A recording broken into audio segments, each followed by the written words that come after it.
What's up guys? Pasukin natin yung room na apartment. Ito guys, normal kasi dito. Babagong alis ang client, lilinisin pa to. Papakita ko lang sa inyo. Yan.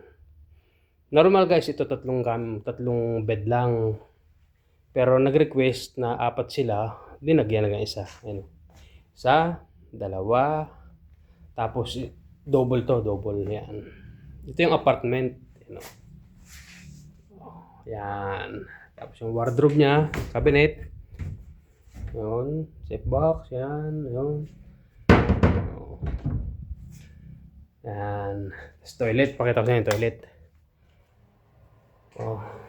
Guess marumi to kasi kaalis lang ng client, dilinisin pa to. Yun. Oh, diba? Yan. Ang ganda ng shower niya, ano?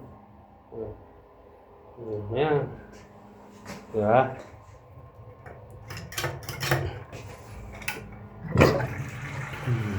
Yan. Yung mga blower. Diba? Yan. Pero maganda to guys, pag nakita nyo malinis to. Tapos, may aircon siya, split type din. Tapos meron din siya doon na heater. Oh, yan. Malaki to guys, sa apatan. Kaya lang, nasa side kayo ng street. Oh. Pag sarado naman guys, hindi ka maririnig. Pero pag binuksan mo guys, yan. Hindi dito kayo sa kalsada. Yan. Ito yung makikita mo. Kalsada. Yan. Medyo may maririnig kang ingay. Oo. Pero pag sinarado mo naman, hindi na gano'ng maingay. Di ba? Ito yung apartment guys. Yan. Di ba? Ganda nito. Oh. Tapos papakita ko ngayon sa inyo ang kitchen. Kala lang iba ano to cabinet. Pero nung binuksan, yan.